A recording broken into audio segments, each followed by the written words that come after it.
Welcome to those who are here.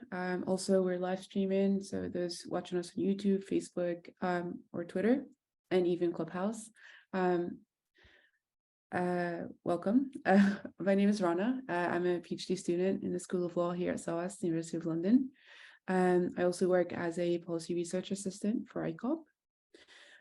Just to tell you a little bit about the work that we do, ICOP, the Influencing Corridors of Power project, led by Professor Alison Scott-Baumann, who's also a lead scholar in the field of today's topic. We seek to address the democratic deficit between British universities and British policymakers through evidence-based recommendations that actually create policy change. Our most innovative approach involves creating sort of a platform for academics and scholars through these sort of one-pager briefings on current and upcoming parliamentary debates. And then we deliver them to all MPs and Lords. Now, on today's topic, Islamophobia, which the UN has designated today, March 15th, as the International Day to Combat Islamophobia, also coincides with the anniversary of the Christchurch mosque shootings in New Zealand. A recent report by the former UN Rapporteur for freedom of religion or belief highlights the increasing prevalence of suspicion, discrimination, and outright hatred towards Muslims globally. This expert panel discusses how racism and anti-Muslim prejudice can be addressed on a global scale, the extent of Islamophobia in different countries, and its impact on the perception of Muslims worldwide. Now, I'm going to introduce our esteemed speakers here today. But just to start, wanted to note that Dr. Amani Hassan will not be joining us today for a very good cause. So I'll begin with Naz Shah. Naz Shah is the Labour MP for Bradford West, a post she held since 2015. In April 2020, she was appointed Shadow Minister for Community Cohesion. Naz is also co-chair of the All-Parliamentary Party Group on Muslim Women and also sits on APPGs for British Muslims, Domestic Violence and Abuse, Islamic Finance, and Religion in Media.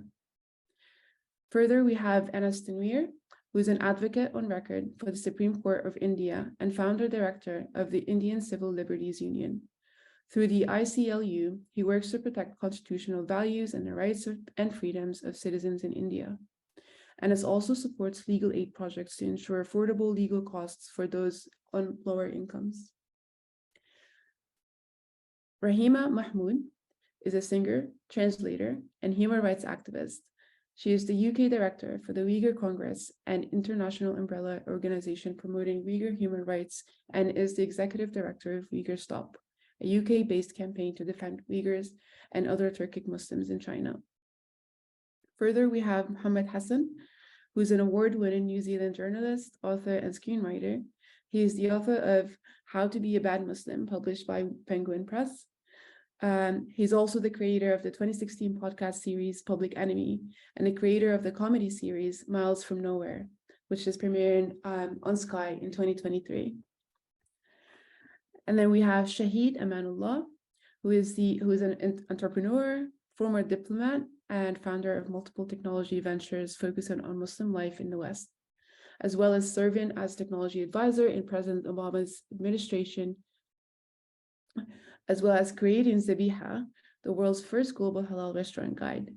Shaheed has been named one of the 500 most influential entrepreneurs in the global Islamic economy. And then we have Tyler, who I'm not sure if they're able to join us right now. Tyler Harrison Hunt is the city councillor for Christchurch and the first elected Muslim in council. He is the portfolio lead for the city's multiculturalism and youth and traveled the globe post-March 15th to give talks on cohesion, tolerance, and combating extremism. And finally, the chair of today's event, we have Ahmed Shaheed. Ahmed Shaheed is a professor in the School of Law at the University of Essex. He serves as an advisor to the United Nations Office of Genocide Prevention and is a member of the panel of experts on freedom of religion or belief, which is convened by the Organization for Security and Cooperation in Europe. Until last year, he was the United Nations Special Rapporteur on freedom of religion or belief, having previously served in the UN Special Rapporteur on human rights in Iran.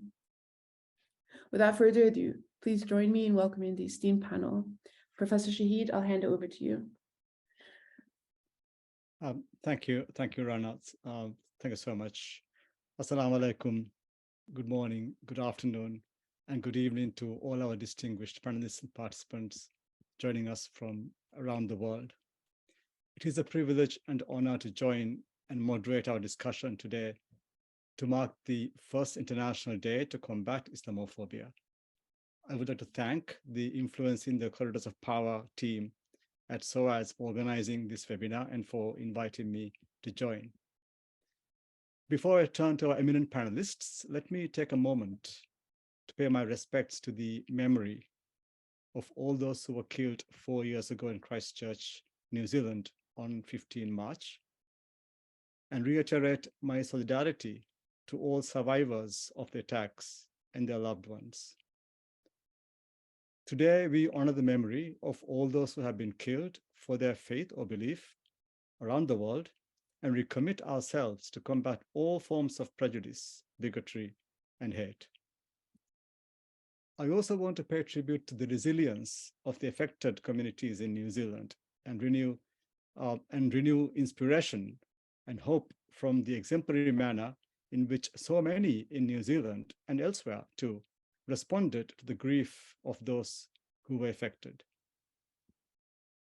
That the UN decided to recognize 15 March as a day to combat Islamophobia, as we just heard, is not just out of horror inflicted by the cruel attacks, but also the demonstration of the healing power of solidarity that the world witnessed in the days, weeks, and months after the attacks. Following the attacks, the Organization of Islamic Conference on 56 member states of the UN called for the day to be recognized as the day to combat Islamophobia. It was this organization that led the call in the UN, inside the UN, to do so as well. And more than just their call, I would say it was the efforts of peoples all over the world, especially Muslims, advocating for their rights within the human rights framework, carefully documenting the experiences, and engaging with a variety of stakeholders that led to the consensus on this subject. Of course, an uneasy consensus, but a consensus nevertheless. It was these efforts that persuaded the Secretary General of the UN to endorse the view that Islamophobia had reached epidemic proportions around the world and called for a global response. And hence we have this day to be marked. Of course, a global phenomenon means that there would be diverse manifestations of Islamophobia and other similar manifestations, and a variety of responses to such hatred. And what is uniquely helpful at this webinar is that we can reach out to a variety of contexts and learn about these different and shared experiences and responses. On that note, and without further ado, let me turn to our eminent panelists. I do want to ask a few questions of each of you in turn, and in interest of time management, I do request you to keep your responses short, perhaps 3 to 4 minutes. And if I may first turn to Tyler, if he's been able to join us. If not, I'd like to stay in New Zealand at the beginning. If I may go to Mohammed then, to read out from you. I mean, I'm very keen to hear from you, given the fact that you work in the media sector, but whether you observed any difference in the reporting of that particular incident and subsequent developments in this regard within New Zealand and then elsewhere. What you observed as a media person in the way the events were reported. Thank you. Bismillah ar-Rahman ar-Rahim. Assalamu alaikum. And thank you very much for having me on this panel on this momentous day.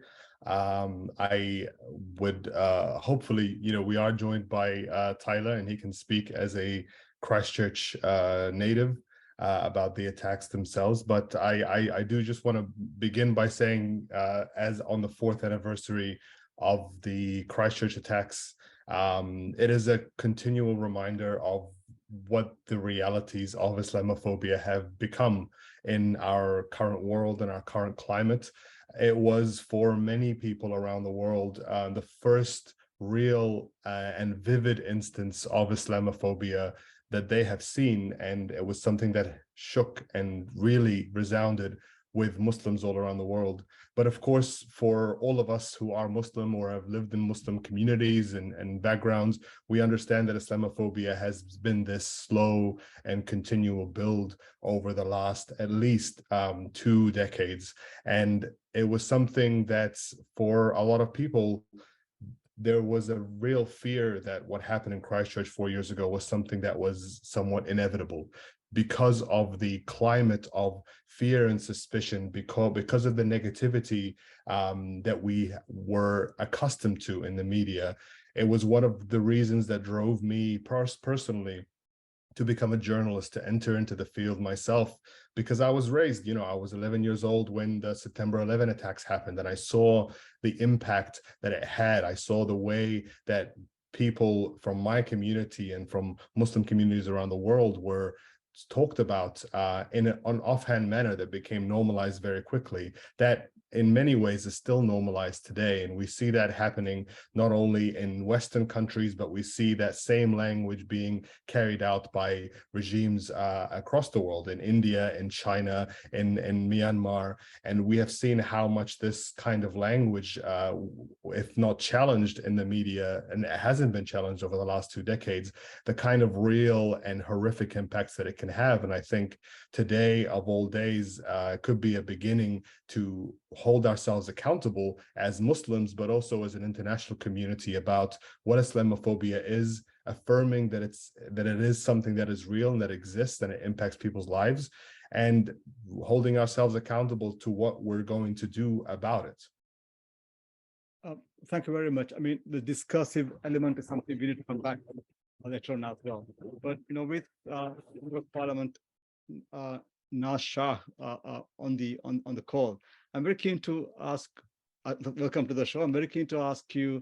The political arena is a very, very important arena for any fight against, if you like, racism. But also some of the aspects of that become very much focused on the people who do the work. And you've been very active in the UK political scene, a variety of issues that affect perhaps the most vulnerable. What could you say about your experiences as a Muslim in the British political scene, in the parliamentary setting? Is there anything you'd like to share with us from that perspective? Hi, assalamu alaikum, good afternoon, evening, everybody. There's lots to share from the UK. First of all, thank you very much for having me on your panel, and it's interesting to see you all and hear from you all. From my perspective, we have a definition of Islamophobia, which says that Islamophobia is rooted in discrimination, is racism, because people understand discrimination or racism through the lens of discrimination, or whichever way around. And we need to understand that Islamophobia is now absolutely systemic. It's part of the culture. It's institutional, and we've had that definition for a number of years now. And the government still hasn't adopted it. The government still hasn't. It appointed one advisor, said it would appoint 2. It's not got one advisor anymore. It's nowhere near giving its own definition, and it's certainly not anywhere near using the term Islamophobia. So we have using the word Islamophobia. Each and every one of us are on this webinar, which is about Islamophobia, but yet we have a government which has an extreme blind spot when it comes to using the word Islamophobia. It's and it's interesting, their pushback and their reasoning. And I remember, and we're no further from where we were when we did the original Islamophobia definition, because at the time we had a front page headline suggesting that the terminology Islamophobia would actually stop the police, and the way we'd done this 68-page report, which was supported by academia, supported by the community. So we started off with the terminology of Muslim hatred, anti-Muslim hatred, and came to the conclusion that actually the understood term was Islamophobia. And the Prime Minister had a letter from, and which was leaked, conveniently to the press, to suggest that it would counter, or it would impact on how we policed and counter-terrorism activities and how we police the Muslim community. And that in itself was Islamophobic, because we're looking through a lens of securitization towards Muslims. And there's huge problems with the government in the UK in terms of where they're at with all of this conversation. And as a Muslim, it's one of those things that you battle and battle and you continue to battle. But I had an interesting conversation yesterday about Islamophobia, just discussing the case. And the case was about the Amnesty International case that's actually going in through the courts at the moment. But even raising that case about a woman who had an issue with somebody given the title of prisoner of conscience because he was Islamophobic and he had made comments, and he's somebody who's very, very anti-Putin, etc. Even having that discussion it's interesting how people respond to that. There's that kind of blind spot when it comes to, and I think the whole refugee debate, which is the last 4 or 5 days with the Gary Lineker affair, and if you haven't seen that, the Gary Gate has been trending, where the BBC have had to roll back the contradictions of impartiality when it applies to others and it doesn't apply to migrants, and it's brown migrants, and it's majority of them are Muslim, from Muslim countries. So I think there's lots to be done yet, unfortunately, and it is a blind spot for the government. And the government are even now on the UN Day, nobody's using the term Islamophobia, unfortunately. So I think we need to get them to even acknowledge that. And I'd really like academia and universities and others adopting the definition like we have in the Labour Party, we have in other places. I think there has to be an adoption of that policy, of what that report says, and have some debate around it. That's what we need to do. Well, thanks so much. I think it's very important actually to name the phenomenon to be able to address it. And I think naming it correctly is important in a way that covers everybody's experiences from a victim's perspective. With Tyler on the call, I was going to come to you first, given your immediate responses to the tragic events, the terrorism events in Christchurch 4 years ago, given the fact that you went around raising awareness about the issues, and then of course then came into City Council as a council member. And I was keen to ask you, what impact you think you've had as member of the City Council in Christchurch, and what you hope to achieve in that role in terms of addressing issues of inclusion, I suppose, and also of Islamophobia as well. Thank you. Assalamu alaikum, Kilda. Apologies, I've got a bit of sinusitis today, so my voice is a little bit iffy. But I want to thank everyone for inviting me to this awesome event. And to answer your question, one of the reasons why I actually wanted to join the council was I was in the community quite a lot, and I was doing a lot of events. And one of the things I noticed was all of the change that I was trying to implement was only temporary. You do 3, 4, 5 hours a week, but the problem is things don't change. So I decided to try and see if I can change it at a policy level. Now, I thought about skipping all the way ahead to an MP at some point, but I noticed also that at the local government level, it's more hands-on, it's more ground level. It's something that I really love doing, and you can make change a little bit quicker than what you can in central government. So I'm going to see how this goes. It's a test run, but hopefully it works out. It works out for the better. In regards to the multicultural stuff, I've been given the multicultural portfolio, but I am a Maori. I am an indigenous person to the land, but I am also a Muslim, and I've also married my beautiful Pakistani wife, and I have a mixed family. So I'm really lucky in that perspective. So it's an interesting, I guess it's an interesting dynamic being Indigenous, being Muslim, and marrying somebody who's come from another country. So I felt like I could make a considerable amount of impact to, I guess, the naturalized New Zealanders to open their eyes and improve awareness around making sure that that coexistence is encouraged, and also unity. And we've got a really cool thing in Christchurch called Unity Week. It's something that the wives of the Shaheed of the I guess the terror attack victims decided to do, and part of the Sakina Trust. And it's about bringing everyone in the city together. And I really loved that, because a lot of people are asking, what's everyone doing in regards to the memorial? And the families actually requested that instead of doing a big memorial, which will open up old wounds potentially, that we actually turn it into something positive and call it Unity Week, where the city comes together and they open their eyes to other cultures, to also to their sister, to their neighbor, to their brother, and ensure that that our city is the city of compassion. So I really enjoyed that. Their goal is to try and push that out internationally. So that's one of my big pins that I really want to put down and make sure that it's sustainable. So the council should be working towards making sure that this is sustainable. And I think that should happen across the world. There is things in Australia called Harmony Week. There's things all around the world. But in regards to this, I feel like that Unity Week for Christchurch could actually be the leader in the space, based on everyone's have lived experience of this issue. And going forward, I think the successes are actually making sure or seeing that everyone's working together in unity, like I'm talking about. And one of their key points is actually putting the U in unity. That's their line, and I really enjoy that.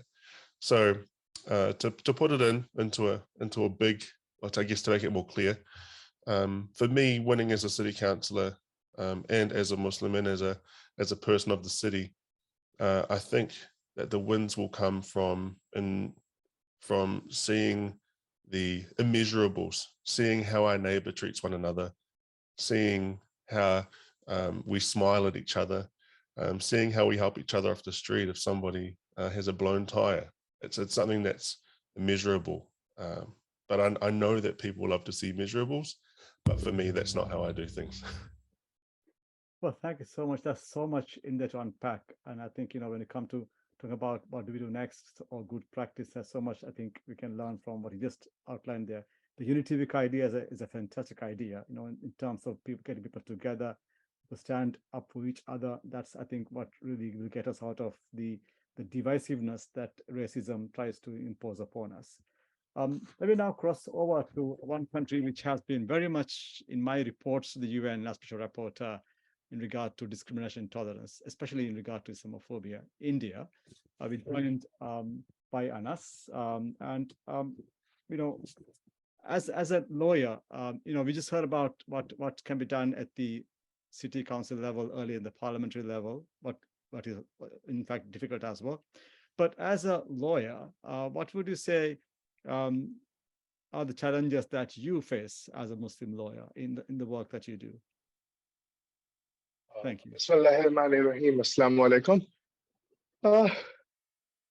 There are two parts to this question. As a lawyer and as a Muslim lawyer, I unfortunately hold two identities. And given the atmosphere today, it's very difficult to be a lawyer with conscience, leave alone being a Muslim lawyer with a conscience.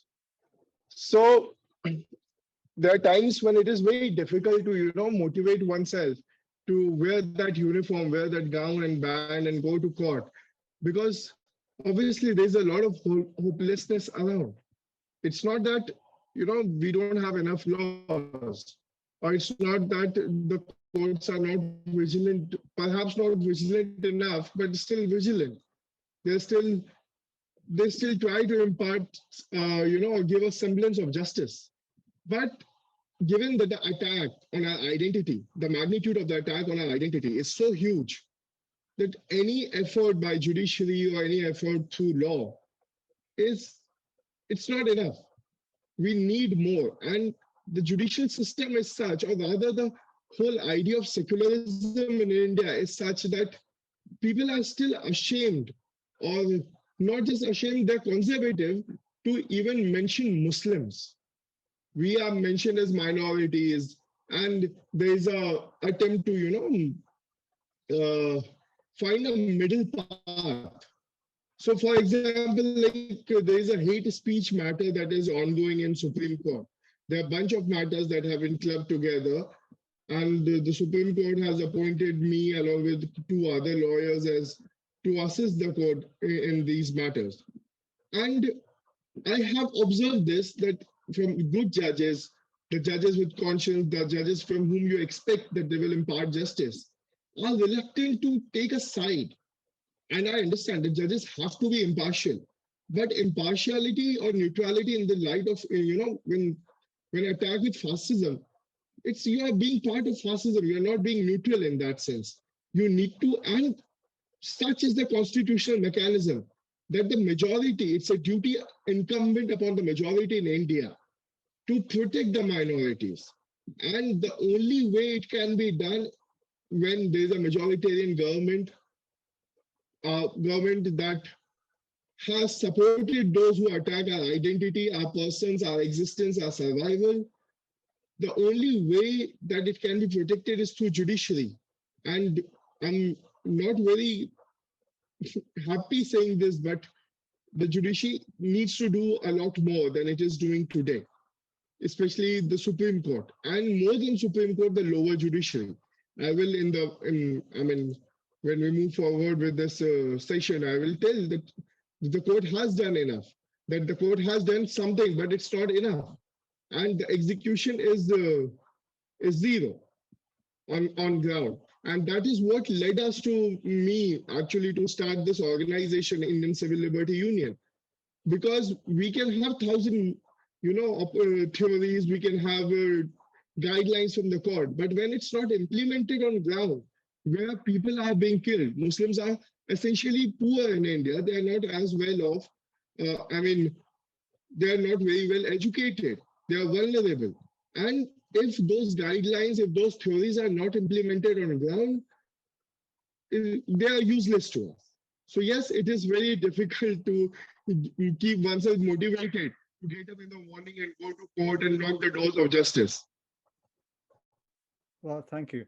Thanks so much. But if I can just stay on the law here, and I don't know if Shah is still with us, but if you are with us, I'd like to sort of come on the law issue here. I mean, given the fact that there is no definition adopted, by the government in the UK, does that leave a legal vacuum for Muslims in the UK against protection? Is there protection for Muslims in the UK against Islamophobia? Right. So in terms of the Equality Act gives us that protection in any case. The definition itself, it's similar to the IHRA definition. It's never been tested in the courts and it wouldn't be legally binding. This is more of, for political purposes, it's about leadership. It's about getting a message from the top saying, we recognize this. It's about, so for example, the United Nations Day for Islamophobia, which brings us together today, we have the Holocaust Memorial Trust, we have the Holocaust Memorial Day, we've had Srebrenica, we've got the Srebrenica events that happened to mark the anniversary, etc. That would then generally, if we had that recognition, that would generally allow people to be on the front foot with putting resources in education and talking about it and changing that culture, because there has to be a cultural shift across institutions, across leadership. So it's less about the legal test. The legal test, I do feel that if there was a case around Islamophobia, and there have been, it would be under the protected characteristics under the Equality Act already. So that legislation for an employment tribunal and the test case that the judgment so far handed down in the case of Amnesty International is very damning, because I've seen that. So that is one case, and there are other cases that have gone through the court, because it would come under, the courts recognize the racism element of that. So I think that is. Right. Thank you very much. But I also hear your point that, you know, beyond the legal context, having a definition will help people mobilize against prejudice and bias and really create, if you like, the discursive space for Muslims to be part of this of society, than when that is not recognized and they only focus on individual acts of hate, as it were. I think it's a very good point here. If I may, thanks so much. I want to be sure I heard from you before you had to leave. So forgive me, please, you know, have forgiveness of the, I request forgiveness of the other participants for this. But now, can I again shift to the other part, to another part of the world? You know, China is a co-sponsor of the UN resolution that created this day as the day to mark Islamophobia. And of course, you know, there are serious concerns about China's treatment of the Uyghur community, from very serious concerns. Of course, many of it does clearly convey Islamophobic policies in the country. And I'm very fortunate to have with us Rahima on the call today. And if you're still here, Rahima, I don't see you on screen, but I think you are here. May I ask you if you share with us, you know, your experiences in regard to this, and why you left China and came over to the UK to reside here. Thank you. Thank you, and thank you for having me on this panel. If we call it Islamophobia, what is happening in China, it is a bit too weak. It's very, very weak. And earlier, I was introduced as executive director of Uyghur Stop. It's not Uyghur Stop, it's Stop Uyghur Genocide. Then the genocide is happening since 2016. So go back to my childhood. I was born in a large family. My father is very religious, and my mother's side, musical. From very young age, when my father, my mother, and my elder siblings, when they prayed, and they had to lock the gate from inside, a big padlock. And then we were told that do not go out to tell anyone we prayed. And my father often warned that if you do, police will take me away. And later I learned this was the latter years of Cultural Revolution. During that time, religion was completely banned. All the mosques were closed. And then during the 80s, after Mao Zedong died in 76, then the new leadership condemned the Cultural Revolution, blamed for 4 people, not Mao, but anyway, that I'll leave history aside. So my experience from that time, as you know, from a Muslim background, Uyghur, during my childhood, because Uyghurs are were majorities in streets, in schools, in everywhere.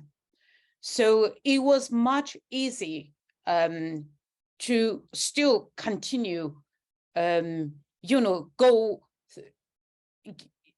your everyday life is much easier. Especially the 80s, that religious freedom was actually declared, that we will reintroduce the constitution, because in 1955, the region, when the region was named as Xinjiang Uyghur Autonomous Region, under the constitution, the Uyghurs has the linguistic rights. The language, the writing of Uyghur, which is Arabic script, comes first, and the Chinese writing comes second. So during the 80s, we had much better freedom. But then after the 1989, the student movement, another new leadership change, the human rights situation, and the religious freedom, every rights became limited, become difficult. And especially in my country, I call it East Turkestan, from early 90s, there was a revival of religion, the Islam. Young people showed more interest in learning more about religion, because there is a gap during the Cultural Revolution, because you were completely, didn't have the opportunity to learn. Quran was burned. The people didn't dare to keep religious books in the house. But then we had this revival from 80s and then 90s. Then crackdown on religion started in early 90s. And one of the events that led me to decide to leave my country was the Ghulja massacre, 1997, a Ghulja massacre. That was because the crackdown on religion, especially arresting young religious clerics from the late 1996 up until leading up to the protest on the 5th of February 1997, hundreds and thousands of young Uyghur clerics and those who are the center of the community taken away. So that's why this, apart from the cultural repression, and so on the 5th of February, young Uyghurs, mainly male, took to the street in the Ghulja city, asking for religious freedom and also cultural freedom. The Chinese government deployed military, deployed army and the police, rounded up the protesters, killed over 100 and followed by mass arrests. 4,000 or 5,000, mainly young men, including some women as well, arrested. And after I came to this country, I read the report produced by Amnesty International, 1999, and the number of execution which linked to that protest was over 200. So we are not talking about just discrimination because you are Muslim. It is persecution. It's extreme persecution for being Muslim, regardless if you are practicing Muslim or not. Just having the Muslim name itself, that make you vulnerable and also difficult to find a job. When I completed one of the top universities in China, Dalian University of Technology, with petrochemical engineering degree, I cannot find a job in Urumqi. So root cause of the problem in the region is this very extreme discrimination, marginalization of the Uyghurs, who are the native people of that land. When 1949, when the Chinese Communist Party took over East Turkestan, 4-5% Chinese population, the rest were the Muslim people, Uyghur majority, then you have Kazakh, Kyrgyz, and other Turkic Muslims, including Hui Muslims. And therefore, it was very difficult for the Chinese government to assimilate the Uyghurs like they did assimilate many and other ethnic groups over decades, throughout centuries in mainland China. And now when we look at it, what is happening is complete remove the identity.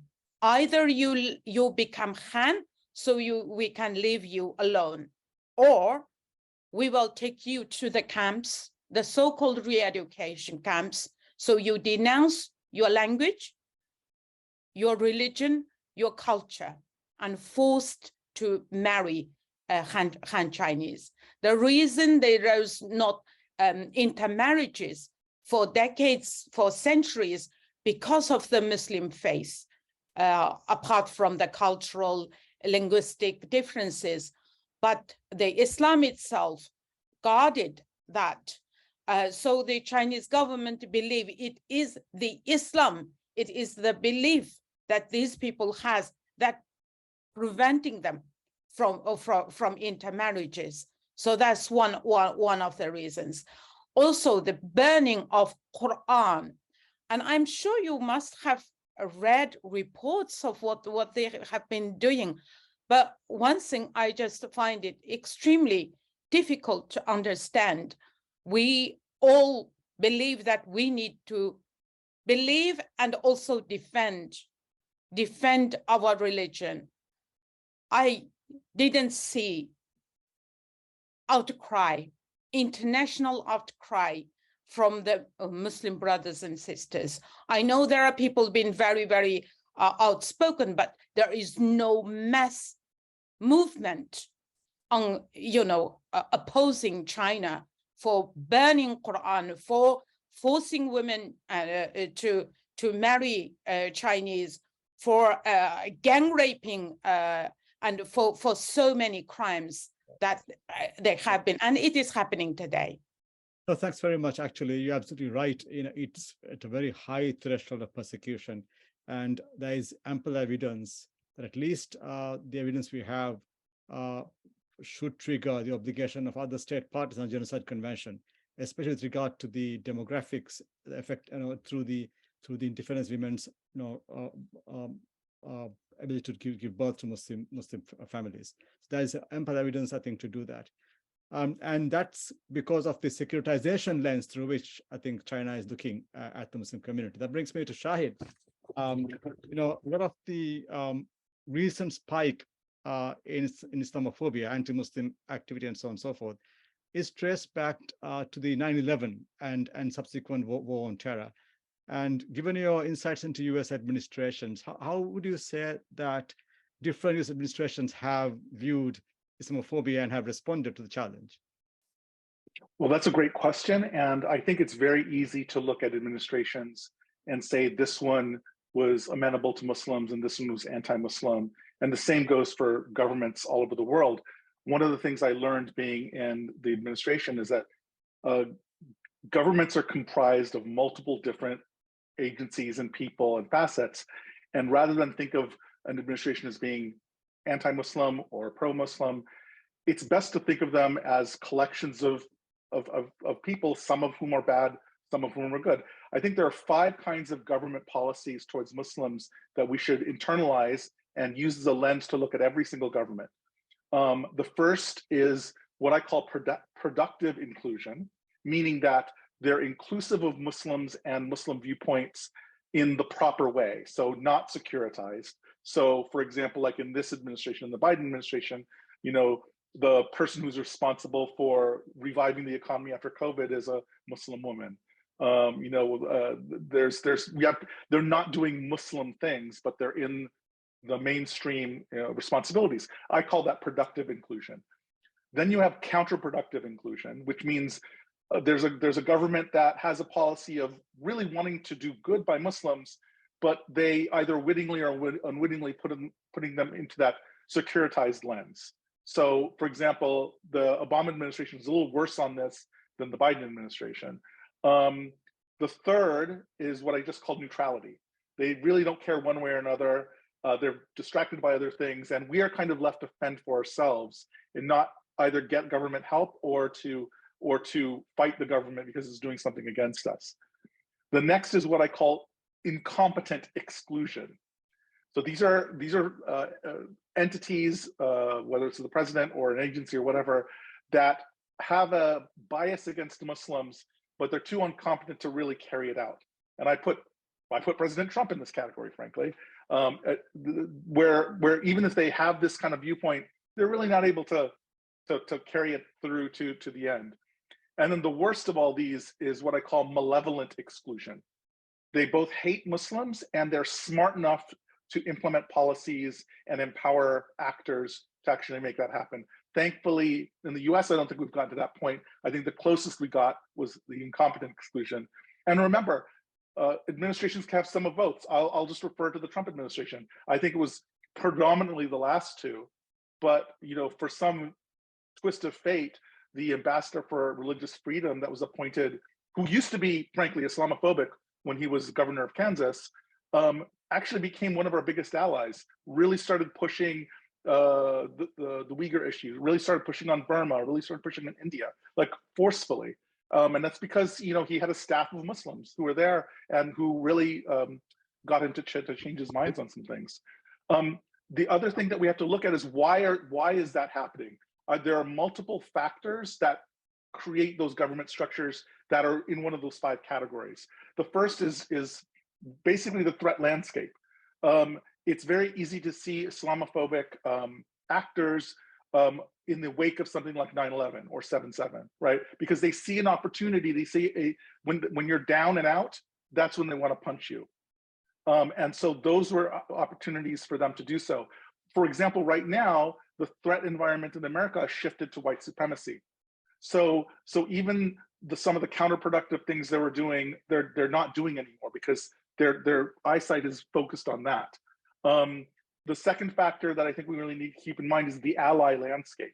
One of the strange things that happened in the wake of Trump is that because he was so outwardly focused on Muslims, he mobilized millions of Americans to become allies of Muslims who otherwise weren't. They were sitting on the fence. It really wasn't an issue for them. But then what happened? They're the ones in the thousands that went to the airports, to try to bring Muslim refugees in. And these are people who've never been activated before. The good thing is that once you're activated as an ally, it's very, very rare that you go back on that fence. You're kind of an ally for life at that point. And then the third big factor is the wider landscape, societal inclusion and exclusion. As Muslims become more prominent in the news, in culture, in politics, in making their neighbors' lives better, it's very, very hard to fight that through all the different ways that anti-Muslim bigots fight it. And I'll talk about that a little later when we get to technology. Great, thank you. Good point about governments not being monoliths and being collective individuals. That again brings me back to New Zealand, where the former Prime Minister was hailed as a great champion of inclusion and support for everybody, including of course the Muslim community. Tyler, if I may ask you, what is the perception of the Muslim community, if I may say, perceptions rather of Muslim communities in the country of the new Prime Minister and the government's dispensation? Thank you. Thanks. I can only speak for the Christchurch community, and the work that the Honourable Sarah Dern did in regards to combating this very thing was it was unprecedented for any leadership in many countries. It was unprecedented the amount of leadership that she took in regards to ensuring that not only was she a strong leader, but she was also a compassionate one. That laid a lot for the next Prime Minister it laid a big challenge for the next one to actually come in and match that. And also, I think there's also another thing within that around the Right Honourable Jacinda Ardern, and that is that she's a mother. And that really rode really well for New Zealand and for the Muslim community.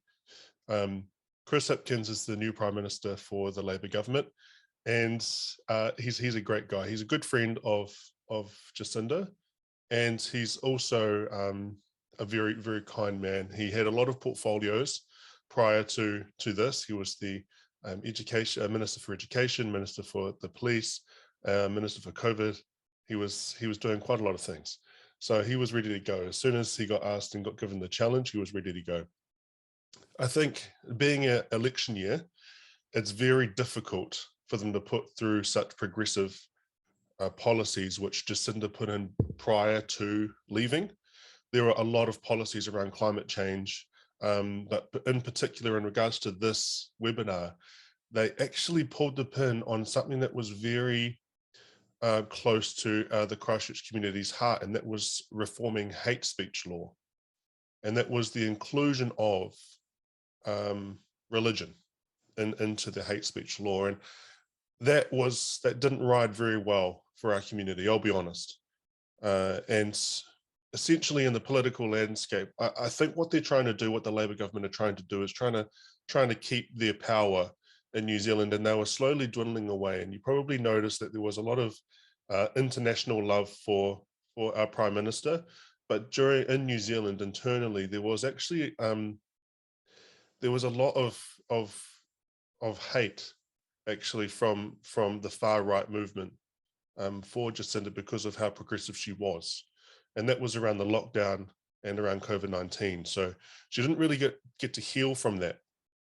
So come election year, which is this year, Chris Hipkins made some really tough decisions. That was pulling out of the drug and alcohol reform, which was very contentious too, the hate speech laws and the climate change policies. But the hate speech one was the one that was the most contentious because he's trying to bring back the centrist voters that are coming from the national government and trying to bring them back to the Labour movement.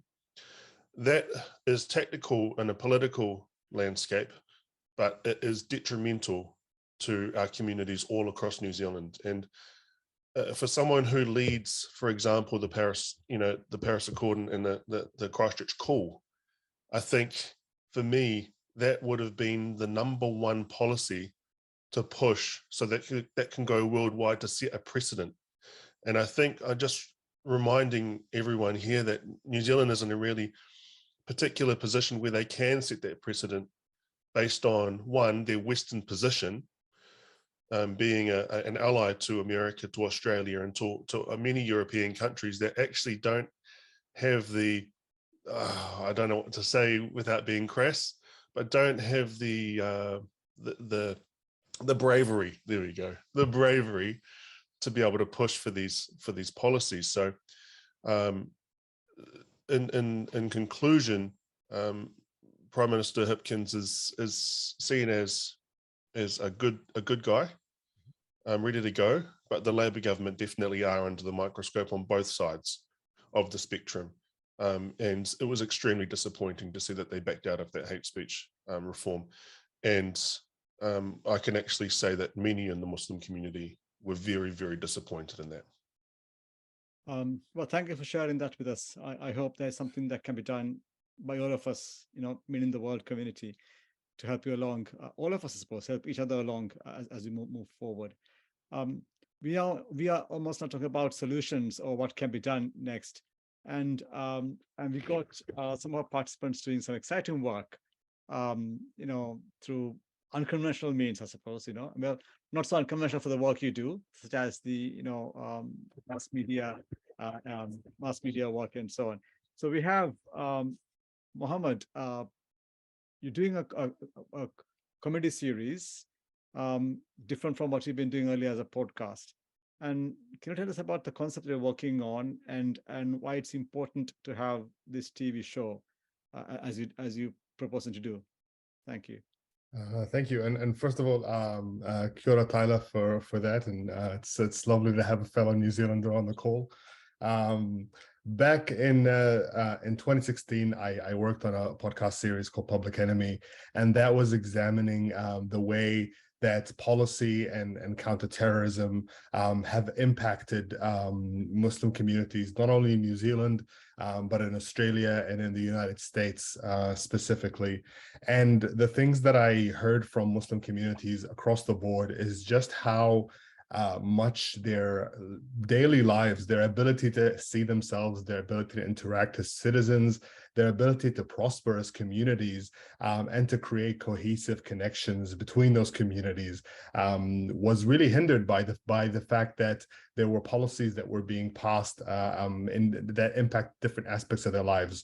And that is from airport profiling that happened in airports, the lack of coherent hate speech laws, as the Tyler highlighted, but also in the way counterterrorism and intelligence have really narrowed in and focused on the Muslim communities that we have across a lot of Western countries over the last 2 decades. And this created a massive schism in the communities themselves. People didn't know who to trust. They didn't know who was watching them. They didn't know how their lives were being affected and monitored. And so as a result, this really created a community in New Zealand, at least, but definitely echoed in Australia, in the UK, and a lot of other countries, where a lot of Muslim communities didn't feel like they had the kind of concrete grounding to be able to stand up and build kind of solid connections and feel like they stood on solid ground as citizens in wherever countries they were. And so that was the story that I was reporting on as a journalist. And one of the things after the March 15 attacks that I really kind of felt strongly about is the need to be able to tell our own story, and to tell this experience and to really paint it in a way that is palatable to people, to ourselves, but to also to others. And for me and for the team that I'm working with, that to us, the best way to do that was through the lens of comedy, through the lens of television, because I think we are, for one thing, we're living in the golden age of television, where so many of our stories are being delivered to us that way. We interact with stories this way. But I also really wanted to put the Muslim community in New Zealand on a platform where we weren't necessarily just being seen through the pain that we had undergone, but through our joy as well. And at the same time, hopefully tell a story about what surveillance and counterterrorism did to our communities. I really believe that I can tell that story through comedy and through a way that is both poignant and also allows us a little bit of levity to laugh at ourselves. I think, we all know this here, that the way that most Muslims, as well as other groups of minorities, deal with strife and deal with struggle is often through levity and through comedy, to making jokes about situations. And if we can do that in a way and be able to tell our story proudly, then I really believe that it could shift the way that our story is told. And I think at the end of it, the power in changing our narrative is to take ownership of it. Well, thank you very much. We do have some questions coming in from the audience. I would like to get to that, before time is up. But before I do that, I'd like to go back to Shaheed again. Shaheed, you're a tech specialist, expert in this area. And of course, we're seeing rapid advances in emerging technologies, AI, and so on and so forth. And some say this will have significantly ill effects on human rights, including, of course, religious freedom. Others say it can also be positive. What is your take in regard to what AI and technology can do in the space of combating Islamophobia? Thank you. Well, the short answer is it's their best weapon against us, and it's our best defense against them. It's here, it's going to stay. The question is, how are we going to use it? How are we going to destabilize those narratives? Now, there's a bunch of different ways that we can combat these people. One of the ways is having really great positive content. Ahmed and others are doing fantastic work, in the public sphere, reshaping what it means to be a Muslim in these environments. So me and other technologists, we're not going to focus on that. That's being taken care of. What we want to focus on is destabilizing those voices. And it's a different threat landscape in different countries. So the Indian landscape is different, the American landscape is different than the UK landscape. But at the end of the day, what I and my colleagues are trying to do is, first of all, track the data. What is actually out there that's Islamophobic? Because we need to know it first before we can combat it. Two, what are the nodes and threads by which these narratives are passing through, and where are the central locations where those are? And then the third is, how do you destabilize those? So I'd like to share with you really quick something that my colleagues at a company called Fifth Tribe have been working on. This is a company that I've been working with for a very long time on this issue, doing hackathons, data analysis, trying to fight this.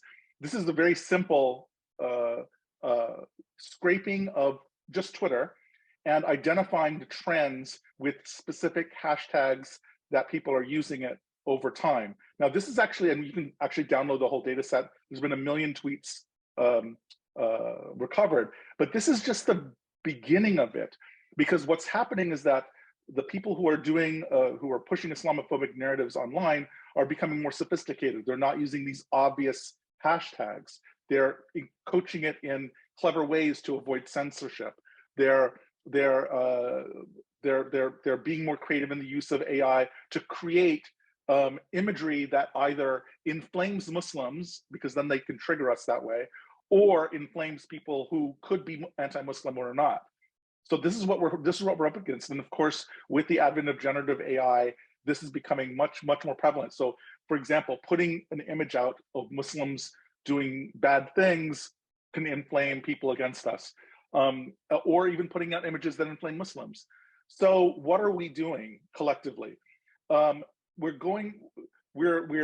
We're expanding the level through which we can aggregate these, not just tweets, but other messages. And then we're going to be using machine learning and AI to help create models that identify Islamophobic speech, even when it's not using these obvious hashtags and obvious, and this is going to take some training. We're going to have to get some people to look at these and say, is this Islamophobic or not? Give it a grade, and then process through 1 million of these. And then the machine learning will be able to sense anti-Muslim sentiment, even when it's done with normal words. And then based on that, we can track the path of these narratives and see what are the most vulnerable nodes that they're passing through. Once we do that, once we identify people, and again, this depends on which country you're in. If you're in a place like America and you highlight somebody who's being Islamophobic, they could lose their job, they could lose their place in society, because society, at least in the American context, it's leaning a little bit more towards defending Muslims in the mainstream than not. I think that would not work in a country like India, for example, where there would be actually a lot of sympathy for these people. So we have to tailor this to the situation. But the most important thing is that we have to master this technology before they do, and we have to be on the offensive. We cannot be defensive anymore. That's not going to do it. And we have to show people that there is a price that you pay for using speech and words that will end up hurting people and maybe even killing them. And we have to be steadfast about that.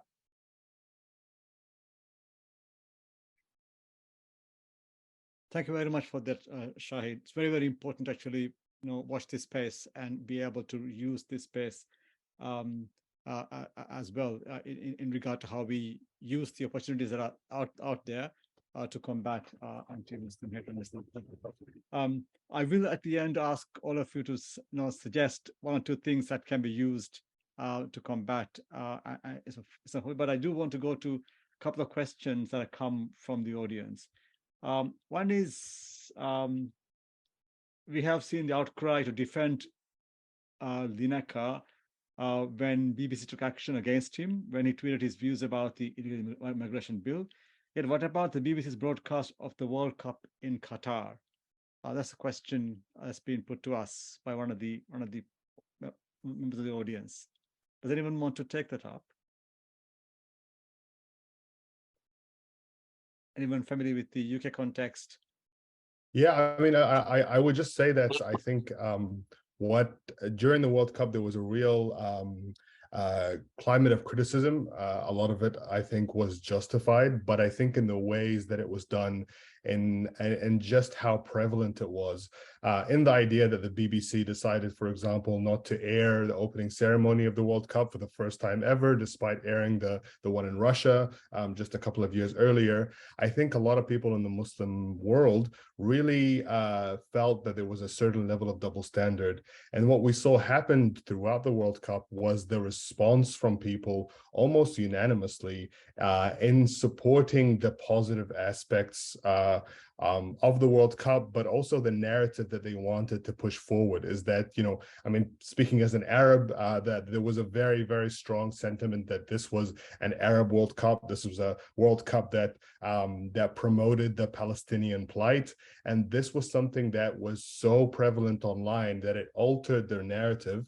And then the way that people perceived it, even in Western countries, started changing. And I think that's a valuable lesson in the way that public perception can be changed through the actions of ordinary people on social media. Yeah, it's very important that people get to hear people rather than governments and I think organizations as such. And things where always when that option there, we hear a much richer set of views, and that will better inform us. And I think you also write about concerns about double standards in regard to how Qatar was, I suppose, I think overly played into the issues. Like I said, justified in many cases, but nevertheless, there are some concerns about the way it was done. And of course, the the non-show of the opening ceremony was by many marked as at least a questionable decision, and really stands at odds with the other, if you like, aspects of how we have approached BBC's decisions of late. Then we have the, I suppose the inevitable question from the audience, and a good one, and that is that, some say Islamophobia is being used as a cover to stop progression in the Muslim community on issues like blasphemy laws. And what do the panel members think about that? So is Islamophobia a term used as a cover for blasphemy laws? I think we can walk and chew gum at the same time. I mean, there's the same voice that decries Islamophobia can stand up for freedom of speech. And confident people are not afraid of speech. And that goes for whether you're talking about blasphemy laws. We should never be so afraid that we take those kinds of actions, or it goes with Islamophobia itself. I'm not scared by Islamophobia. I'm concerned about it. I want to do something about it, but I'm not scared by it. I think that's a really important point that we need to get across here. None of us should be acting like victims and being scared of it. We should approach it confidently. We should be proud of who we are, and we should, just push forward. So there's no reason we can't do both. Yeah, I think it's a very good response, actually. First level of the fact that we shouldn't be afraid of criticism. We shouldn't be afraid of what people say about us, but rather be able to sort of mobilize against some kind of ground and be confident about who we are as Muslims, and then how we approach ourselves within the framework of the law and human rights. I've been very strong on the human rights framework on this. I also feel that there are, of course, groups who might want to weaponize any, if you like, attempt to provide, if you like, respect for everybody. They're on all the issues in all camps, but then the focus should be on the lived experience of the people who we have to protect as part of our social obligation, as legal obligation, and other obligations as well. And this means that there is a lived experience about Muslims that speak to facing prejudice, bias, discrimination. Ultimately, of course, we have the hate crimes as well. So I think you're right. I think it's a very complicated issue and shouldn't be reduced to one of, I suppose, trying to prevent criticism of religion or whatever else there is. And then, of course, the other question is about diversity of the Muslim community and the fact that Muslims themselves aren't, united. Well, I don't think any community really is. But again, the question is, yes, what about the diversity, and what about those disagreements among the communities? Is there a way, therefore, to bring the fight against Islamophobia into some frame that takes account of this diversity and division or disagreement?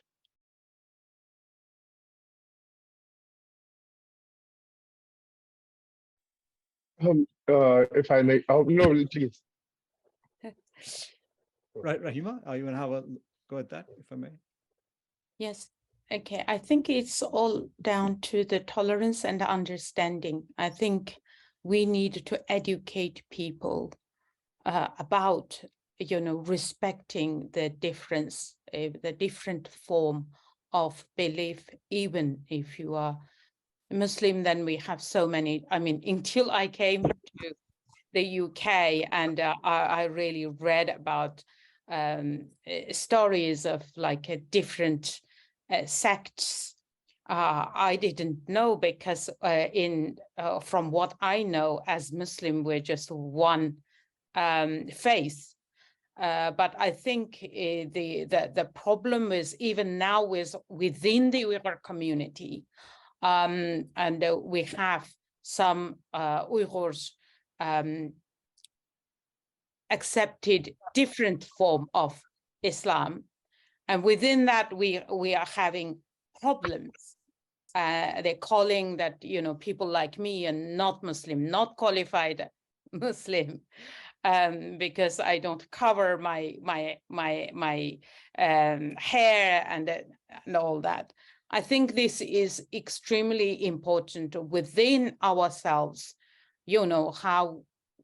How we can make sure that we stay away from being judgmental but focus on educating ourselves and look at the mirror and judge ourselves rather than pointing our fingers to others.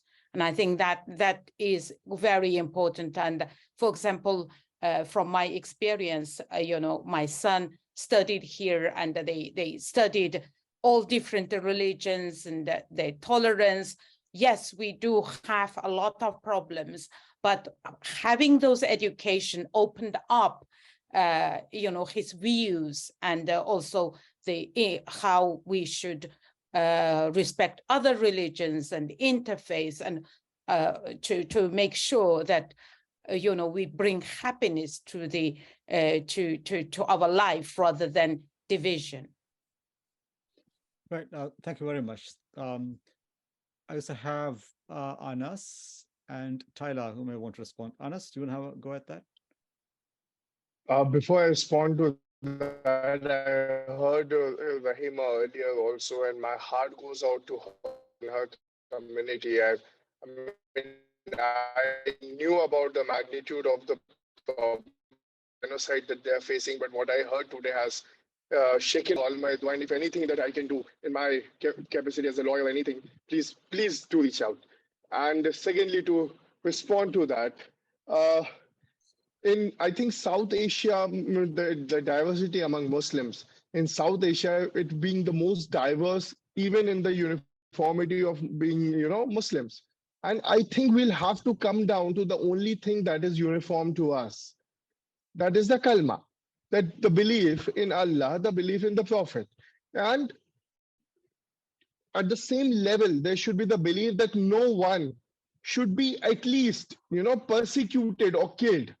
No one is wajibul qatl if they have a different view or a different sectarian view of, say, Islam, or if they have a different practice. Because yes, Islam allows such, diversity. It does not say that there will be an uniformity. There was diversion, there was diversity at the time of Prophet Muhammad Sallallahu Alaihi Wasallam, and immediately after him. So we'll have to be a little more, accommodating, a little more accepting of the different ideas, the different way to worship, the different theology in Islam. Islam is a larger umbrella. And we can all agree that no one should be killed, no one should be persecuted for their view. And that's the most basic thing. Thank you. The fact that Islam doesn't have a single unifying religious authority means that people have space to have their own interpretations and have their own diverse approaches to Islam. So I think diversity is built into the DNA of, I think, the Muslim belief and Muslim communities. Tyler, did you want to come in on this question? Yeah, it was an interesting one because in my travels after the attack, I was able to go to many mosques and masjids all around the world. And one thing that really surprised me was when I went to Germany and I was in Stuttgart, and I went to hang out with the Turkish community there. And they obviously had a lot of issues in Germany around hate crimes and around various other matters. And the first thing I noticed was all of the mosques looked different. And I was looking around thinking, what's going on here? So one of the brothers said, oh, this is actually a Turkish mosque. And then across the road was a Pakistani mosque. And then up the other road was a Bangladeshi mosque. And I was like, oh, I was baffled to think, this is crazy to me, because in Al Noor, in Christchurch, every single culture comes together in one place. Now, there's two differences between this, and that is there is diversity by what's called active collaboration, and then there's also diversity by cause. And because Christchurch is such a small community in itself, it's about 380,000 people. The Muslim community is between 5,000 and 10,000 on a good day. Then you see many cultures coming together and actually praying beside one another, and they're all from different schools of thought. So it breaks down even more when you're learning things as a revert myself, and I thought that Islam was one thing. But then when I got taught different things, they said, well, this is a different school of thought, and there are multiple schools of thought. So then I went around and I asked all these brothers in the mosque, I said, are you Hanafi? What are you? And these guys were like, brother, I'm Muslim. And that was one thing that really stuck with me, and I really appreciated that. But I also noticed the sense of belonging that having a signatory, or having a mosque that one people can come together in, such as a Turkish mosque who are predominantly Hanafi. I understood that too, but there was one line that stuck with me, and it was a really interesting one. And the thing that people push in New Zealand is diversity is being invited to the party, inclusion is being asked to dance, and belonging is dancing like nobody is watching. Those three things really stuck with me, and I really appreciated that. So that was just a little perspective from a New Zealand and a revert's eyes that I really appreciated when I went overseas and came back, and I was able to bring it back and actually give them some things, because they couldn't believe that there were 70 different countries coming into one mosque. It was something that was crazy to them. So just a perspective from New Zealand eyes. Yeah, belonging is a fantastic concept. I think we should learn more about that and do more with that. We have 10 minutes and we've got 5 panelists. I am tempted to ask each of you just to spend a minute perhaps in highlighting what you think are the most important things that can be done to combat Islamophobia. Can I start with Mohammed, please? Yeah, absolutely. I think one of the lessons that I think we've learned in a lot of ways over the last couple of years, over the last 2 decades, is that initially when Islamophobia started becoming a real big force in a lot of our lives, I think the instinct that a lot of people had was to be as invisible as possible, that if we didn't make any noise, if we didn't cause too much trouble, then we would be overlooked. And that essentially, the problem was that that Muslims were too angry, or that they were too visible. And I think we learned that lesson pretty painfully, but pretty clearly, that wasn't going to be the case. And that, as many of our panelists highlighted, as Rahima highlighted, is that today we can see really how this language of Islamophobia, how the language of the war on terror has been co-opted by groups that have their own intentions, that are very far away from ignorance or lack of understanding. And that really what is missing, and what we have built in a lot of cases, or fighting to build in many communities around the world, is the kind of strength and confidence that we have in ourselves and our ability to portray our own story. And I think the best way forward is to look at this idea of Islamophobia, this idea of perception, and think about how we can take control of that perception, take control of our own voices, our own narratives, the abilities that we have to tell our own stories. Very much. I think to discovering our own voices and using it in a certain sense is a very, very, very important, I think, idea.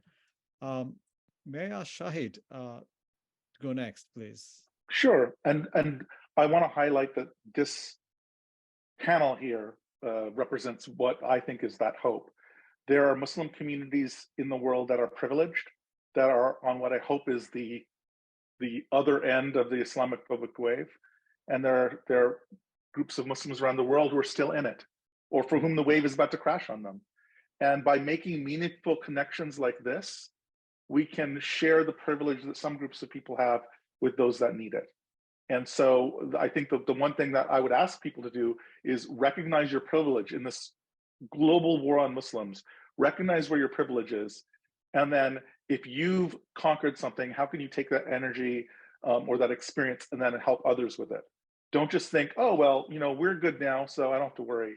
And then maybe send some sympathy overseas. No, it doesn't work that way.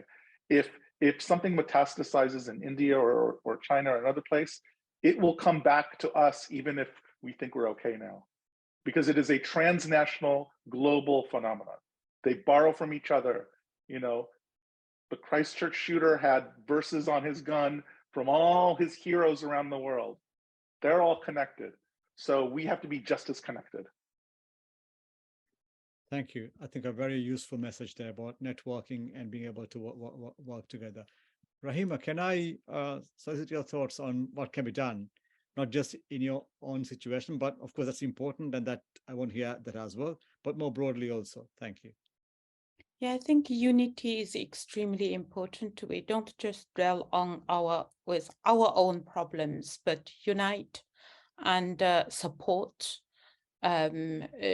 As I mentioned earlier, it's the Uyghur situation is a very extreme situation. Now even the nikah is banned. The Uyghurs cannot, you know, the imams cannot even bless, you know, Uyghurs when they. That's a very, very basic things that is happening. So that's why we need a really, really strong voice of Muslim communities, because we are majorities in the world. We are minorities in China, but we are majorities in the world.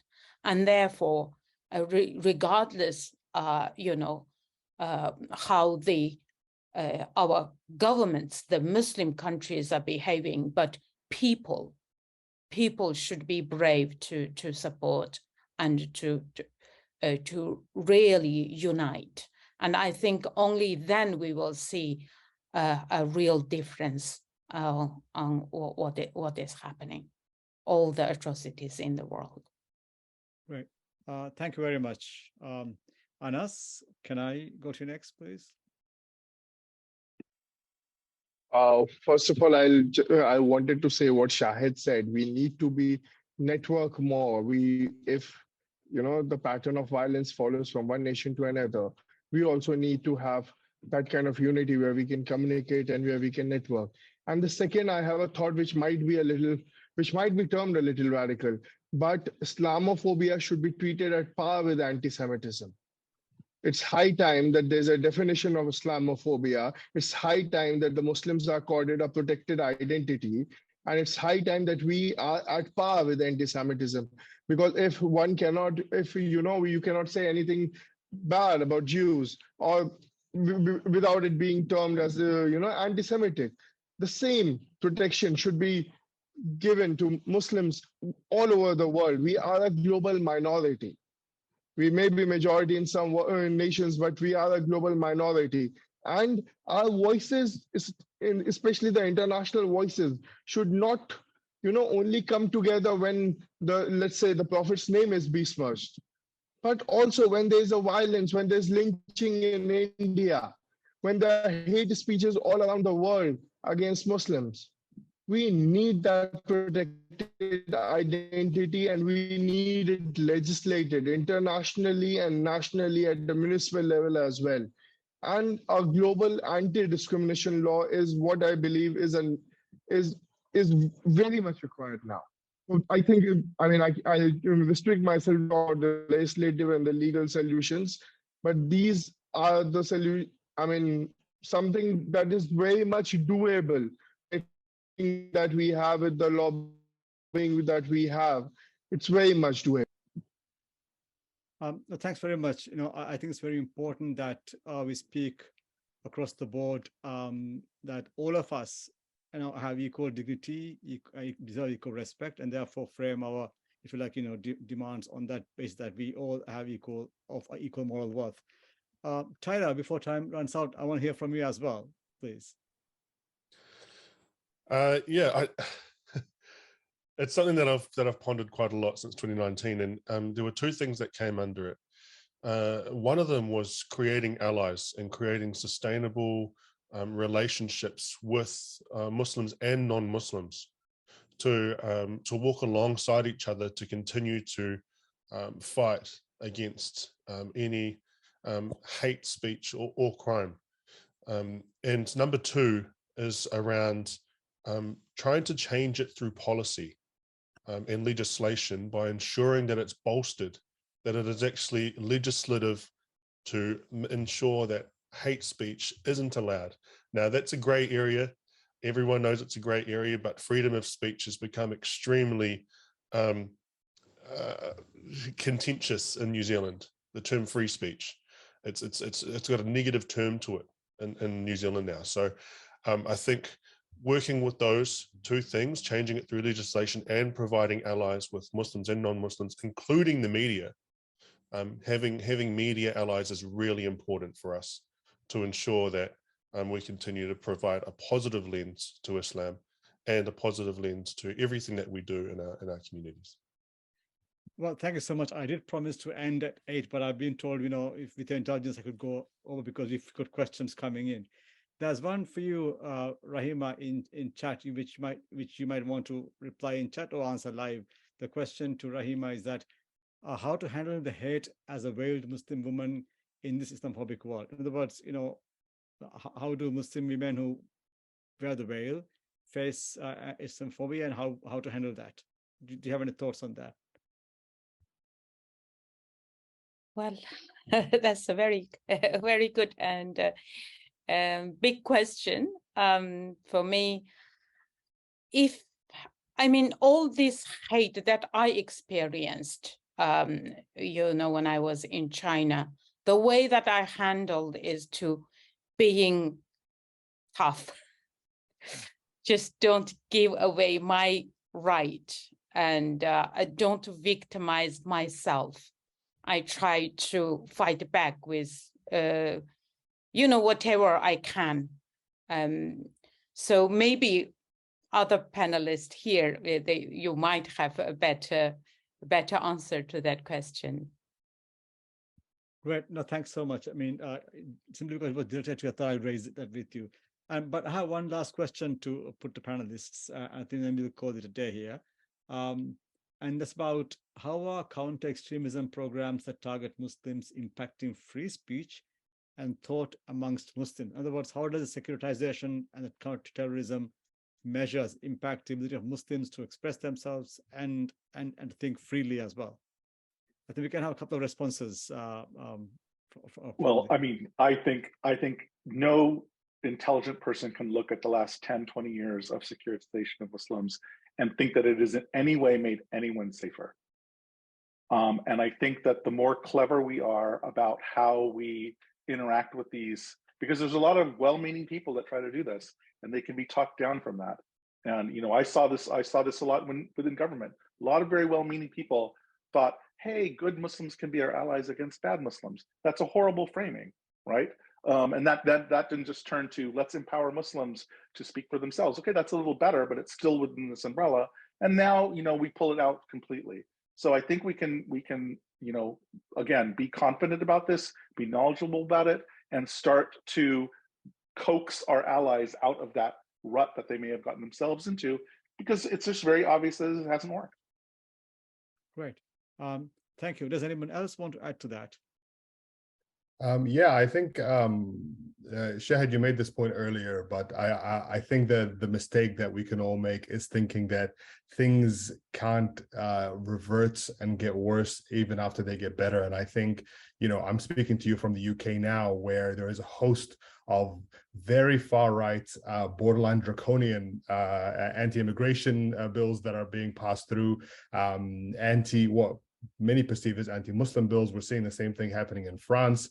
And so these things, maybe things got a little bit better and a little bit easier, but then it's very easy without the kind of legal and social protections that exist for the Muslim communities, for things to get worse again. And at the same time, there are a whole host of things that are passed around the globe under the guise of counterterrorism. What is happening in China is happening under the guise of counterterrorism.